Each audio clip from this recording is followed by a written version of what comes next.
All right, it's the larger passage is important. You can read the context later, but I want to look at this text, 21, verse 15.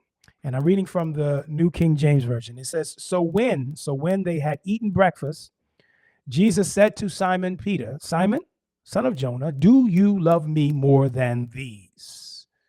And he, Peter, said to him, yes, Lord, you know that I love you. And he, Jesus, said to him, feed my lambs, feed my lambs.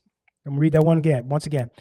John 21, verse 15, and it says, so when they had eaten breakfast, Jesus said to Simon Peter, Simon, son of Jonah, do you love me more than these? He said to him, yes, Lord, you know that I love you. And he, Jesus, said to him, feed my lambs, feed my lambs. I want to speak today from the subject. You know me, my crazy subjects, not crazy, but I want to speak to you from this subject, and I think it's important. A breakfast and a new beginning. A breakfast and new beginning. Often, and this came to me yesterday, often we attempt to change outcomes in our lives. We want to change outcomes in our lives, and we want to do that, unfortunately, at the expense of our identity. We want to change outcomes while we neglect the most essential part of our lives, which is our identity. Our identity is the who behind what we do. We want to change the outcomes. We want to change to change the do or the done while neglecting the most essential part of who we are or what we do, which is our identity. It is the who behind what we do that matters most. And here Jesus is in our text. He's meeting with a dejected Peter on the shore. Peter is in the valley of his own shame. And Jesus meets this dejected Peter, not to reprimand him for his cowardice, but he meets him because he wants to restore his fractured identity. All right. And again, we want to change outcomes without dealing with the identity. We want to change what we do, but we don't want to deal with the who we are. But here Jesus is meeting with this dejected Peter because he wants to restore, I believe, Peter's fractured identity.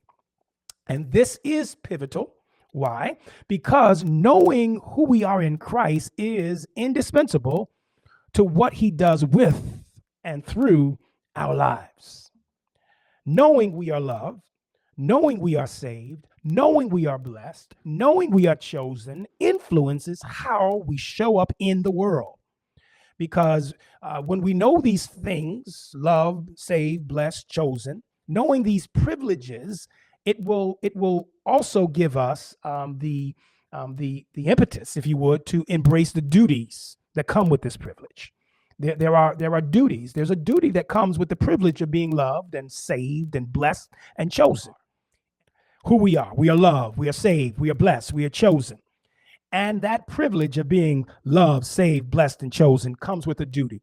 And that duty means that we have to align ourselves and get engaged with the assignment that is attached, the assignment that is grounded, the assignment that is embedded in our identity. I don't say that. It's hope in my stump. There's hope in your stump. Broken does not mean barren, right? Life has a way of reducing us, cutting us down, but the God we serve, but God, we realize God can do more with what's left than we could ever do with what was. He can do more with the stump. He can do more with the stump that's left than we could ever do with the tree that was our life. And so it is here that we find Jesus on the shore waiting to rebuild a broken man so that he can reclaim his destiny. Yes, he wants to rebuild his identity so that he can pursue, that he can fulfill, so that he can manifest his destiny. A breakfast and a new beginning.